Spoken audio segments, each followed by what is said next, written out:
How the heck are you, everybody? I am Fastidious. Welcome to my channel, and in today's video, we are discussing the character in Watcher of Realms, Lust. Lust is on 250 guaranteed exclusive limited blah blah blah rate up right now, so many of you have just picked her up or have picked up a new copy.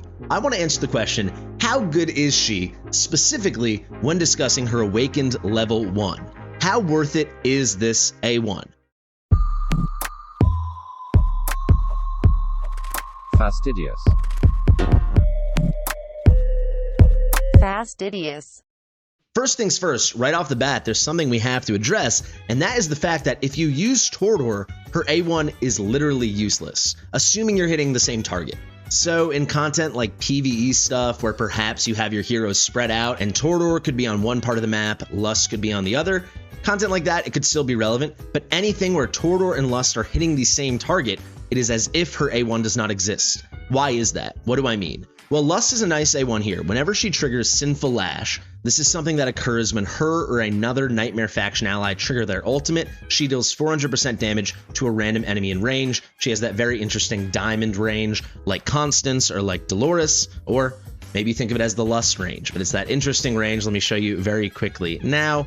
You'll see it over here. It's like this diamond over here, right? Every which way. Lust is a cool hero. The Sinful Lashes are triggered every time there are two ultimates activated by Nightmare Council units, as we discussed, including her. So it can happen pretty frequently. You can get your Nightmare units going very fast, especially if you're using something like a Wrath or a Torador. You get those attack speeds up, lots of hits out, lots of rage being generated, lots of ultimates being cast, lots of Sinful Lashes being whipped around by Lust. Cool stuff, right? Why wouldn't that work with Torador if they're hitting the same target? Well, if we get her Awakened level 1, the defense reduction she places is minus 20%. It allows 20% penetration on physical and piercing damage for all of your physical damage dealers on your team, all of your piercing damage dealers. Essentially, they are shredding through 20% of the defense. However, the way buffs and debuffs work in Watcher of Realms, I gotta go to the gallery for a second because, of course, I do not have Torador. If it is the same buff or the same debuff, the game will not allow them to stack. Instead, it always chooses the higher or the more potent one. So actually, if we quickly look at a hero like Estrid, right? She does not keep 100% uptime on her defense break. So theoretically, if you ran her with Lust, I know we're kind of doing a tangent here, but I think it will make sense in one moment. It could very much work because she is landing a big defense break, right? 30% here. It says 20, but at max skill ups, 30%, the highest we see in this game. She's right up there. That would trump Lust. However, even though she can keep very good uptime, it's not 100%, so perhaps Lust and her Sinful Lashes could fill those special moments. Torador, on the other hand, he has the same potency as Lust on his defense break. It is a 20% defense break. However, if they're hitting the same target, Lust will never matter because Torador easily maintains 100% uptime. Every single attack he inflicts on a target will apply that 20% defense reduction, and it lasts 5 seconds. With a base attack interval of 3 seconds, it is guaranteed in content where he's hitting the same target over and over, like in all the boss content in the game. There's just one big bad boss you're fighting against. He's going to just maintain 100% uptime on that defense reduction. So someone like Lust, doesn't matter if she comes in and lands a 20% defense reduction of her own, who cares? Torador already took care of all of that. So I know this was a big tangent. That's something I want to explain because I noticed last time when Lust came around on Valentine's Day, many people were like, I got Lust A1 and she doesn't do anything. There's no difference in my score. I looked into it and very quickly realized, well, that is because Torador already is maintaining 100% uptime on that defense break. There is another caveat though, because as you'll see in the example we're going to go through here, the comparison we will create, even though I'm using Wrath, not Torador, if I was using Torador, it would be the same way you're going to see me use Wrath, and that is to say, this is one of the heroes getting cycled on and off the field. So in something specific, like Guild Boss 1 in Drake's Chasm, if you're doing Nightmare 4, for example, as we'll show here, because these Laurel strats that many people use, myself included, require cycling Laurel and then 2 other heroes on and off the field at all times, very likely that will be one of your Lord heroes since they're not always the most powerful, at least in the case of Torador and Wrath. Thus, there are going to be instances where Lust is always out there on the field and Torador and your comp may be cycled off, so still you will get some benefit from her A1. However, in other content like Guild Boss 2, she is always out there, and Torador, if you've got him, is always out there, so her defense break would be entirely worthless. Wow, what a long multi-minute tangent to explain one thing. Let me know if you think it was worth your while. I thought it was a key thing to go over before we get into this. The way we're going to show it off here, though, I don't have a Torador, so we will just strictly see how potent that 20% defense break actually is, and we will also try to observe what kind of uptime we are getting on it. You will see in this comp, a lot of the time, because Wrath is getting cycled on and off, there will only be 2 Nightmare units out there casting ults, Lust and Arrogance. So it's not like they're going to be ulting all the time. We won't trigger that many Sinful Lashes. You will see in the builds, though, I made them fairly fast, but not crazy fast. Lust is coming in at 360 attack speed. Arrogance, actually a little slow at 282, but I think this is, probably not exactly how I would personally choose myself to run it optimally. But I do think a lot of people may actually run gear like this, builds like this. So I think it's pretty darn accessible. Obviously, I have good gear. I don't think it's insane gear what I'm using here, but I think it's a nice balance of like good quality, high DPS gear while not always hitting crazy numbers other people may not be able to hit. All right, I think I've covered all my bases. We're running a fairly traditional Infernal comp on the top, Nightmare comp on the bottom. What I'm going to do right now with you guys, I'm going to create a new run on my account that I will save. We're going to go into playtest. Why am I making a new run? Well, I want to do a completely Dolores controlled, no RNG at all, or at least as much RNG removed from the fight as possible to allow for my auto runs to run as consistently as possible.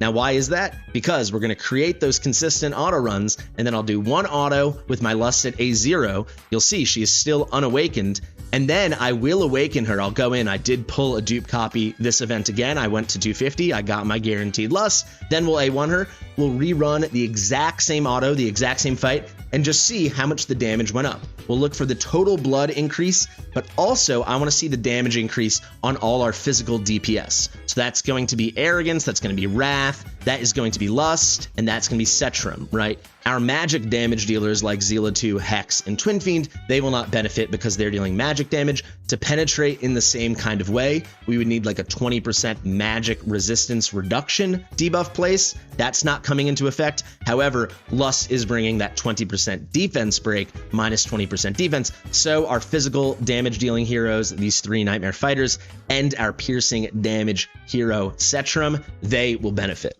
Okay, I know some of this is long-winded, but you guys know I tried to be thorough.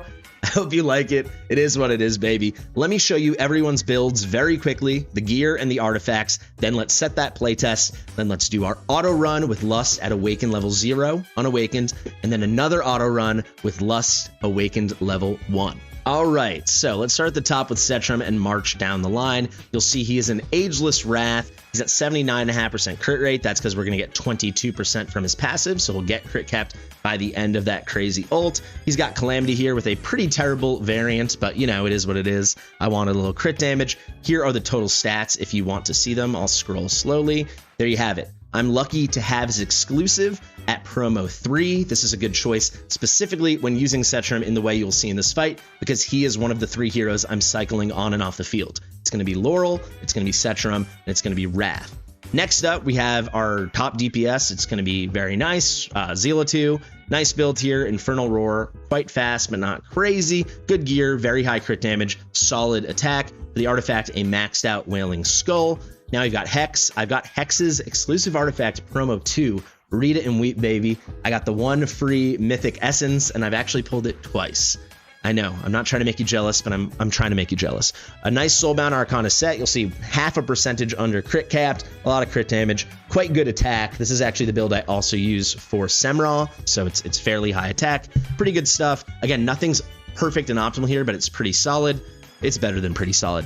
We got a base level Eye of Mockery here on Arrogance. It's not the top choice in the world. I will actually put on a Frigid Flame for a fight like this. I think it will lead to more DPS, 20% boost when burning. The boss will always be burning. However, I'd rather have decent uptime, pretty dang high uptime on our 3 stacks for a 33% boost. I think this will be better. Let's take it off of Gluttony.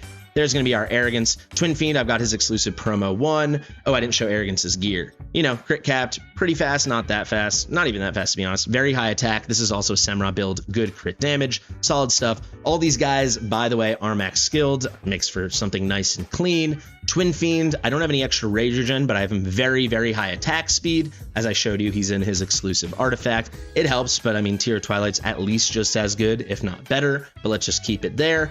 Solid attack, solid crit damage, nothing crazy, but a good Twin Fiend build. I've got him A2. Lust, this one we can go slightly deeper into.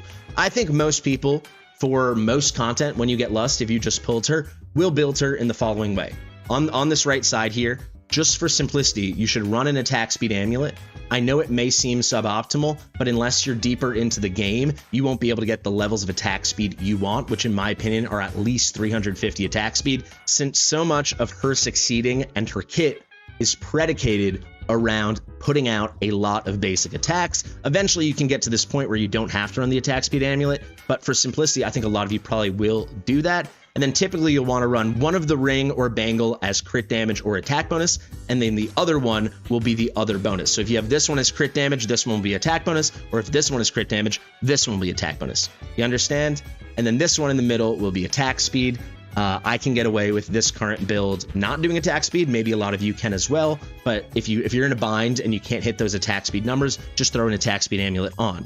For the left side now, because this is Guild Boss 1 and we like to run a little bit higher crit damage as opposed to higher attack, even though I did get the attack pretty high, given her fairly modest 4,409 base attack, I'm looking for more crit damage to get her over 300%. We did get her to 331.5%.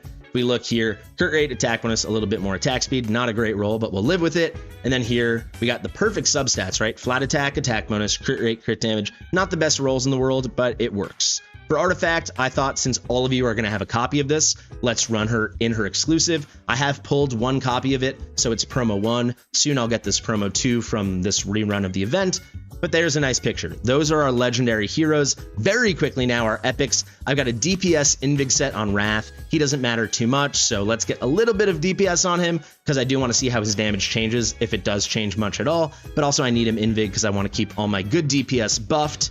There is the gear. For his artifact, we're running another maxed out Wailing Skull. My artifacts are very good. Now we've got Hollow over here. She's in a maxed out Golden Scarab. We're looking for at least 9.5k attack. I believe I'm at 10.5 or 11. 11.7. That might even be too high of attack, but it is what it is. 502 attack speed, quite solid. Tons of rage regen, and we're off to the races. The heal effect is nice, but I don't really care.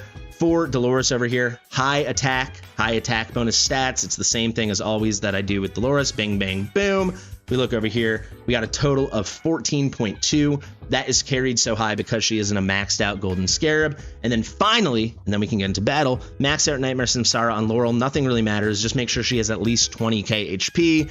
And then if you plan on maybe leaving her out at all, a touch of attack speed, a touch of rage regen, never hurt anyone. That's the gear. Those are the builds. Let's head into the battle. Let me walk you through it, and then let's start comparing. Let's do it. The lighting is so bad today, guys. I'm sorry. I'm in this Airbnb in the Hamptons for this wedding. Sounds fancy, but it's actually difficult to film in. Let's say that. Let's get Hex placed. Buff him with Laurel. Let's get what we're gonna do. I think best let's put Lust over here. I'll explain why in a second. Get her buffed with Dolores. Now let's get Arrogance placed. Let's buff him with Wrath. We're gonna pick Wrath up because we'll cycle him on later. Now we're gonna get our Zealot placed. I wanted to make sure the Wailing Skull didn't block anyone out. Now let's place Hollow right here. Perfection. Then we will get Twin Fiend placed. So Twin Fiend's the only main 100% on the field the whole fight DPSer that is not receiving Invig. Now I'll move myself out of the way so you guys can see as I cast all the ults. So why did I put Lust around here? This way she's only hitting 3 other allies, right? If I had switched her in Zeal2, for example, obviously you wouldn't do that for a bunch of reasons, but she would be hitting what? It would be, she'd be hitting Zeal2 here, Arrogance, then Dolores, Twin Fiend, and Laurel. I want her hitting Arrogance as much as possible to take advantage of her passive, where she has a 50% chance when she whips one of her own Nightmare allies to give them rage. So this way she can't hit herself, but then it's just Zeal2, Dolores, and Arrogance. So when she does go to whip her allies, 1 out of 3 times it will be Arrogance, and then there'll be the 50-50 that he gets a rage boost. So she's going to work as a little bit of a rage regenerator for Arrogance, which is especially good since he is not in Laurel range. All right, I I think that explains everything. Let's keep it on 1x, and then I'll explain how we're going to be controlling for all the wonkiness of Dolores. As soon as Hollow's at about 90%, let's trigger, Let's wait, trigger. I'm going to hold off on Lust until we've already triggered with Dolores, because in case her ult triggers a Sinful Lash, I want Dolores already doing, already applying Inspiration. There we go. Awesome. Now that everyone's triggered, we can pick up Laurel. And now I put in the Laurel spot, I play Setram. We wait. I won't explain everything in this crazy detail. I just want you to know how the start of this is happening. So here it comes, right? This corner in Dolores' shoulder, you need to trigger your Soul Cadence, your Pyros, your Twin Fiend at this point or earlier on the countdown in the yellow. That's a key thing. Let's wait. As soon as that Meteor thing pops up, like here, Meteor Impact will trigger Twin Fiend. This will line up perfect now. So controlling for Dolores and her weird RNG, every time I'm going to add, if she rolls, if I see the plus 300 above her head, so we hit the 80% on her passive for an A5 Dolores, that she's getting 33 of her rage back, her ult costs back after finishing her ult. You never know if that's going to happen with RNG during an auto run. Unfortunately, it's the bane of many of our existences. So what I will do is I will assume it didn't happen. So I'll count it out properly. If it's empty, it's an 11-second thing. If there was a Laurel pickup, it's like a 6-second thing. I'll be able to feel it out pretty well. So you'll see. We'll wait here. We trigger. So there, she got the roll. You saw the plus 300. We're going to pretend that didn't happen. So I'm going to do it at about 52 seconds. Should be good. 352 up here in the corner above my head. And this should allow for a nice, smooth auto run. I'll be doing that throughout the battle. So you will see that. I'll probably 2x it in just a moment after these next triggers. And then you'll see it will give us some nice consistency when we do our auto runs in a moment for comparison. Awesome. Trigger. There we go. Time to trigger Dolores. Boom. All right, guys, I'm going to 2x it. I'll talk to you in a little bit. Really quick, you're going to see Dolores is about to run out. Let's see if the plus 300 appears right here above her head. Let's see. It did. So now I need to know. All right, so she's at 50%, right? But she got a free 33% from the RNG hitting, the 80% chance of it triggering, that she gets a third of her bar back. So actually, it's not 50%, right? It's like 17%. So I need to function in that way. I hope that explains everything. I know there's a lot of numbers being thrown at you.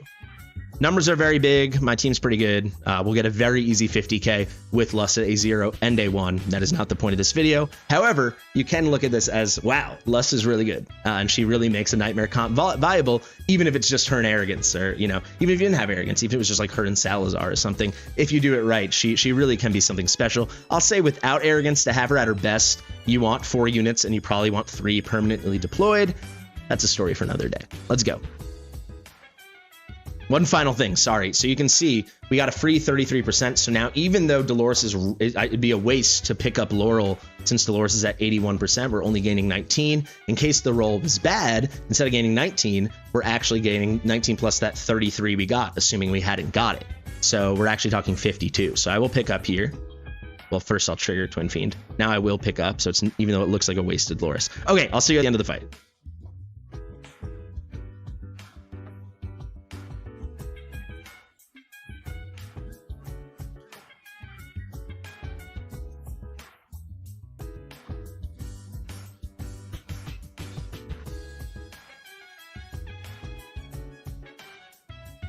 I'm going to interrupt one more time. This final one, besides triggering things like Hollow and Twin Fiend, like Setram and everyone else, I'm just going to hold, and we're just going to save everything for that third shield. So again, another way to like be conservative, eliminate RNG, but control for consistent runs. You can see our number is plenty high. I don't care about how much we beat 50K by, as long as the 2 runs are consistent, so we can have that great source of comparison.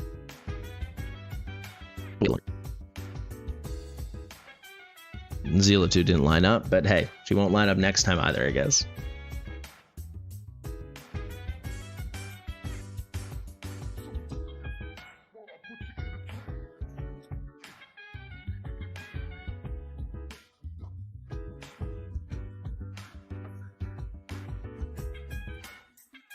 All right, very end here, I'm just sitting on Dolores to make sure it will always line up regardless, just to be extra conservative. One last blast. We're at like 67K. And that's that. So this can be our baseline for what it looks like as a manual with A0 Lust, and now we'll get our proper comparison with the full auto A0 Lust and then full auto A1 Lust. We'll see how things change. Let's look at some statistics. You can see Zealitude coming in at 175 mil, Hex at 166, my physical Arrogance at 86, Lust at 78, Twin Fiend at 52, Cetrum at 35, and then a pretty negligible Invig DPS Wrath at 7.1. A key thing to think about here, though, guys, is I run like a much more magic DPS heavy team focused on the Infernal. You can see it's that my top priority isn't Nightmare. So when we see the changes, let's think of it in proportion, not like quantity, right? So like if we do see like a 7 mil boost on Lust DPS, for example, right, from this A1, I'm not saying that's what it's going to be. That's actually interesting because it's like that's like a 9 or 10% DPS boost. That's pretty significant. You know, even though the numbers are lower than these big Infernal guys' numbers to begin with. But you know, this is a Hex with his exclusive. We got the A2 Twin Fiend, and this is an A5 Zealitude. So these guys were going to do a little better. Okay, let's do the auto runs now. I'll do these at like 3 or 4x speed so we can just whiz through them. Let's do the A0, then the A1. Alrighty, guys, here we go. Our first auto fight of the two. This is A0 Lust, Unawakened Lust. We're going to do that auto. Let's see how it goes. I'll even turn my camera off for these auto fights since I'm going to like 3x or 4x speed it, just so you can focus only on the battle and not my stupid face. Let's go.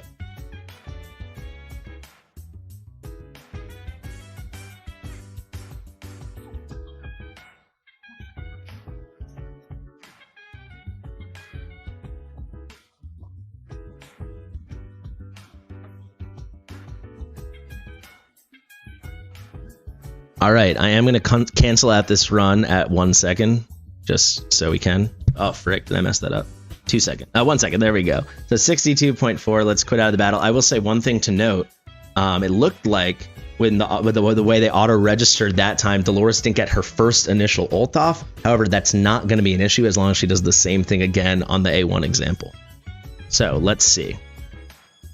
Pretty comparable stuff. You'll see it's not manual, so it's auto, so everything's just a little bit worse. But here's our little baseline, right? 71.8 million damage for Lust, 84.8 for Arrogance, 31.3 for Cetrum, basically 7 flat for Wrath. So those are our 4 physical DPSers. So those are the ones that will benefit from when Lust applies her defense break. Let's awaken Lust now, get her A1, and see what kind of difference arrives. Okay, let's awaken her. I did just stop the recording for a second to make sure that Dolores didn't trigger that first ultimate, and that was correct. She did not, so we got to make sure she doesn't do that again. Everything else was smooth, so I don't know why it wouldn't be smooth again. Let's do it. Let's awaken her. Let's unlock that defense break when she does her sinful lashes. Let's see, Lust, what do you got for us? There she is, A1. We should see. Also, let's visually keep an eye out for when that defense reduction debuff icon is appearing on Drake's bar, right? On the boss's bar. Heading right back in now. We saved our rune. I will stop this at 1 second again. I also will take my face away in just a moment as well. Let's get into it. Let's see.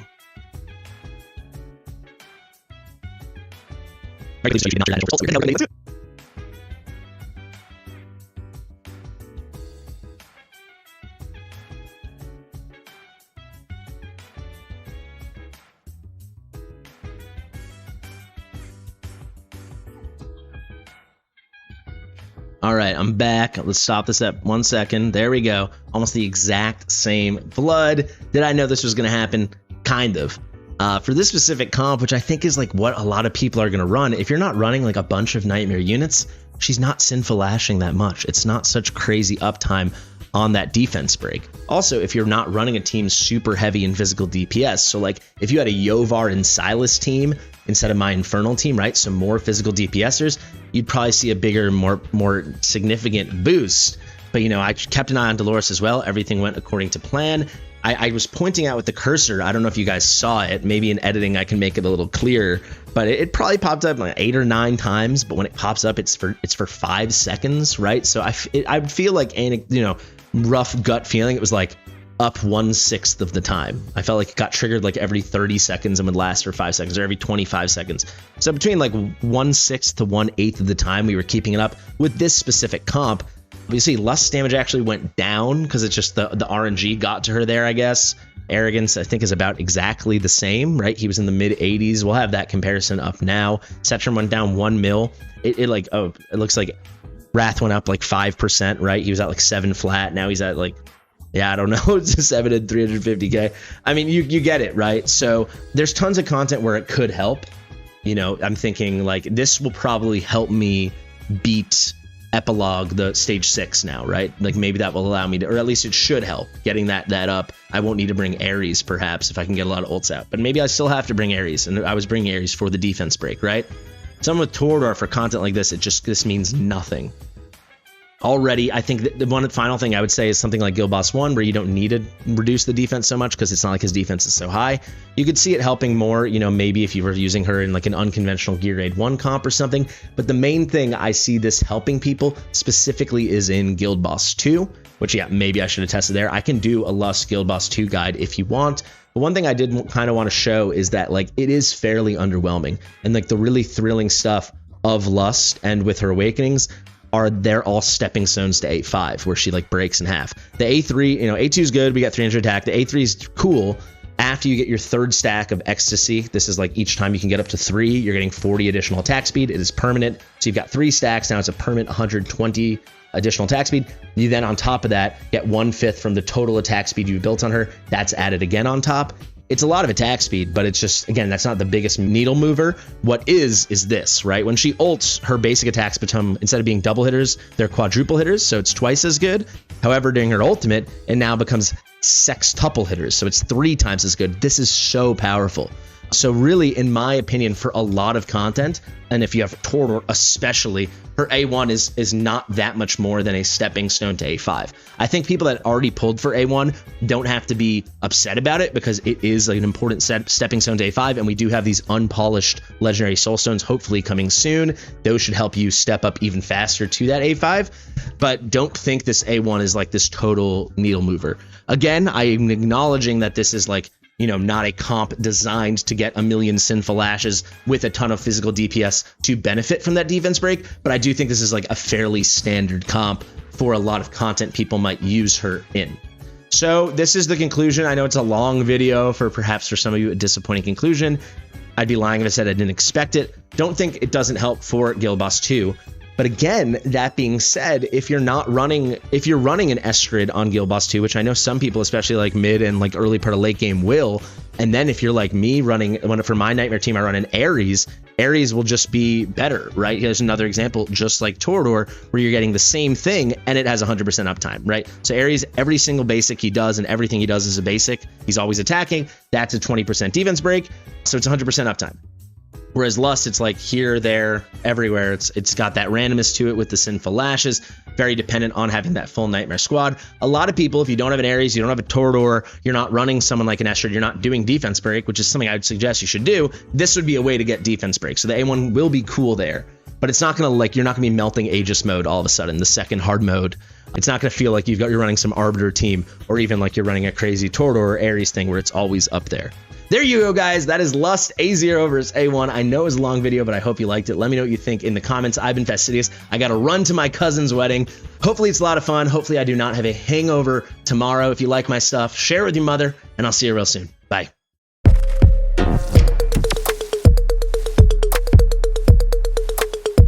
Fastidious.